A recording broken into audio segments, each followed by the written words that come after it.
Assalamualaikum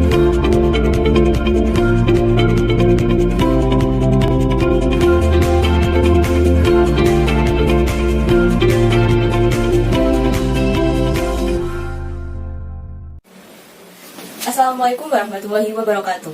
Perkenalkan, kami dari Universitas Negeri Malang. Selamat pagi para dewan juri yang kami hormati, serta para finalis AKTIPIN 2021 sekalian. Menciptakan lembaga pemberdayaan UMKM dengan pemanfaatan teknologi guna membantu peningkatan kualitas produk UMKM di Indonesia hingga maju di bidang ekspor.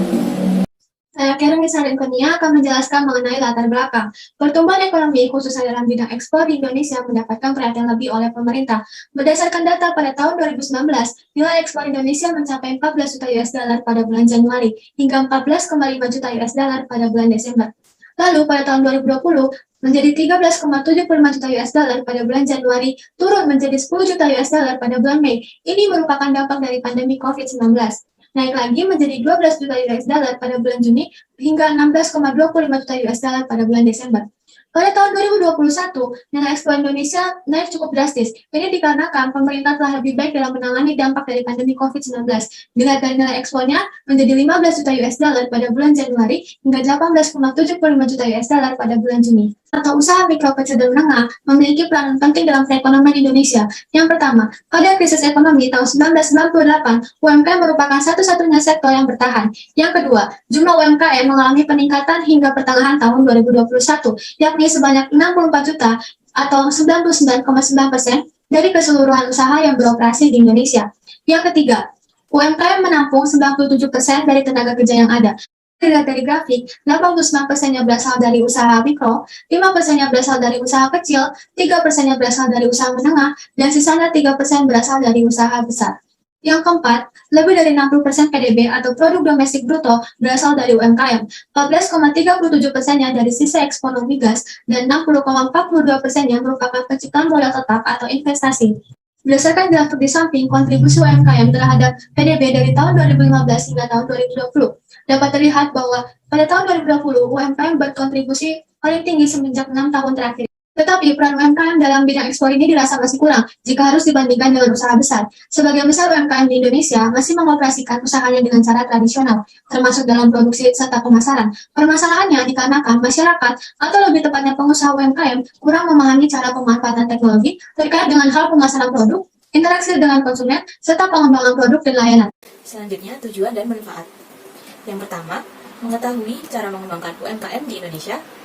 Yang kedua, memberikan inovasi mendirikan lembaga yang menaungi UMKM di seluruh Indonesia. Selanjutnya, memanfaatkan teknologi untuk membantu merencanakan peningkatan peluang dan kualitas produk UMKM. Dan yang terakhir, mengetahui cara memajukan ekspor produk UMKM. Metode penelitian. Penelitian ini menggunakan metode penelitian kualitatif deskriptif, di mana penelitian ini dilakukan untuk memahami fenomena yang terjadi, mengenalkan teknologi, dan menerapkannya melalui strategi untuk perkembangan UMKM guna meningkatkan kualitas, daya saing, dan potensi para pelaku UMKM untuk dapat melakukan ekspor. Penelitian ini mendeskripsikan permasalahan melalui solusi studi literatur terkait yang telah terjadi di Indonesia. Pada penelitian ini, peneliti menggunakan teknik pengumpulan data studi pustaka. Pengumpulan data dengan memanfaatkan internet dan media untuk menemukan informasi berupa buku, jurnal, dan artikel, serta referensi-referensi lain yang relevan guna mendukung penelitian.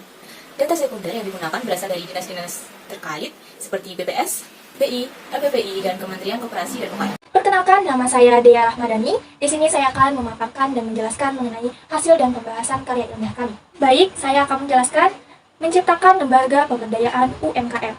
Serangkaian aktivitas suatu usaha yang diyakini bisa memperbanyak lapangan pekerjaan dan memiliki peran khusus dalam proses peningkatan pendapatan masyarakat merupakan UMKM. Di masa krisis seperti di masa pandemi COVID-19 ini, UMKM dinilai mampu melajukan pertumbuhan ekonomi. Oleh karena itu, pemerintah berupaya meningkatkan UMKM untuk terus bertumbuh dan berkembang, supaya bisa lebih banyak lagi menyerap tenaga kerja. UU UMKM nomor 20 tahun 2008 mendefinisikan pemberdayaan sebagai kegiatan yang dilakukan secara eskalatif oleh pemerintah daerah, dunia usaha, dan masyarakat dalam bentuk perubahan iklim dan pengembangan usaha UMKM. Selanjutnya adalah pemanfaatan teknologi guna membantu peningkatan kualitas produk UMKM. Memasuki era industri 4.0, minimnya pengusaha teknologi informasi tersebut menuntut perhatian lebih kepada UKM yang menggunakan metode pemasaran tradisional. Ini bertujuan untuk memperluas pasar penjual, meningkatkan peluang orang untuk membeli kembali barang, dan mencapai loyalitas pelanggan. Keunggulan teknologi dapat diwujudkan dalam berbagai bidang, dari sektor keuangan, telekomunikasi, dan pendidikan, hingga sektor kesehatan. Kemajuan dan inovasi berkelanjutan yang membuat kegiatan lebih mudah dan efisien, serta berdampak positif bagi masyarakat. Berikut manfaat teknologi guna membantu peningkatan kualitas produk UMKM. Pertama, memperluas cakupan pemasaran. Keuntungan terbesar dari teknologi adalah dapat memperluas cakupan pemasaran. Proses pemasaran masih tradisional, termasuk pengusaha kaya modal yang menggunakan papan reklame, pamflet, radio, dan televisi sebelum internet tumbuh secepat sekarang. Booming teknologi internet hampir tidak ada lagi hambatan geografis. Anda dapat memanfaatkan saluran digital bisnis kecil dan menengah dan bisnis besar sebagai platform pemasaran global. 2. Hemat waktu dan uang. Teknologi dapat menghemat waktu dan uang Anda. Selama ini, semua orang harus bertatap muka. Jadi, sekarang Anda bisa melakukannya secara online, dimanapun Anda berada. Pesanan stok bahan baku, hubungi pelanggan, kirim proposal penawaran, dan koordinasikan rapat melalui perangkat seluler apapun. Yang ketiga adalah productivity boost. Penggunaan teknologi ini meningkatkan produktivitas secara signifikan. Dengan bantuan teknologi, usaha kecil seperti UMKM dapat mengejar ketinggalan dengan perusahaan besar juga berkat perangkat. Berkat apa? Perangkat lunak yang dapat merampingkan otomatisasi produk dan proses manajemen. 4. Optimalisasi layanan. Meskipun tidak dapat sepenuhnya menggantikan tenaga manusia, teknologi membantu bisnis meningkatkan kualitas layanan pelanggan. Salah satunya adalah teknologi chatbot, dapat digunakan sebagai alternatif untuk menjawab pertanyaan calon pelanggan. Lalu yang kelima ada manajemen karyawan menjadi lebih mudah. Tidak dapat disangkal bahwa komunikasi sangat penting untuk menjaga kelangsungan bisnis. Karyawan perlu menjaga jalur komunikasi yang jelas untuk menghindari kesalahpahaman dari manajer ke pemimpin. Kehadiran teknologi otomatis dapat meminimalkan hal ini karena ada banyak pilihan untuk komunikasi saat ini. Contohnya, software kolaborasi seperti WhatsApp, email telepon, Trello, dan lain-lain. Yang keenam, internet menambah wawasan. Salah satu penyebab kegagalan usaha yang mempercepat akselerasi usaha adalah kurangnya pengetahuan. Jika Anda tidak memiliki pengetahuan yang cukup, bisnis Anda pasti akan sulit untuk berakselerasi untuk mencapai tujuannya. Untungnya, internet dapat digunakan sebagai sumber belajar.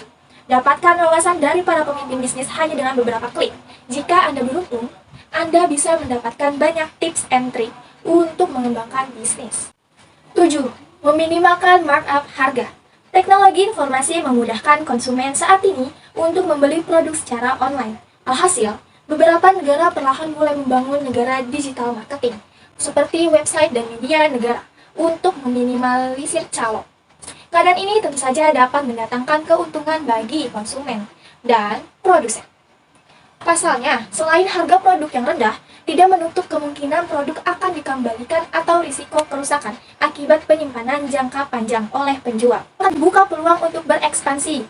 Di era globalisasi, peluang untuk memulai berekspansi semakin besar. Jangan ragu untuk menawarkan produk-produk yang kompetitif dan unggulan seperti kerajinan tangan, jamu, produk digital, dan lain-lain. Dan hitung-hitung membidik negara lain. Anda bisa mulai dari negara-negara di kawasan ASEAN, atau Anda bisa melakukan 3 secara langsung menargetkan Amerika Serikat dan Eropa, di mana uang terbesar di dunia. Yang kesembilan, membangun komunitas virtual. Komunitas virtual yang ingin ditingkatkan penjualannya oleh perusahaan saat ini adalah yang terdepan. Istilah komunitas virtual sendiri dipilih karena setiap anggota lebih aktif secara online tanpa harus bertemu langsung. Partisipasi mereka dalam memberikan saran dan kritik sangat berguna untuk meningkatkan kualitas produk.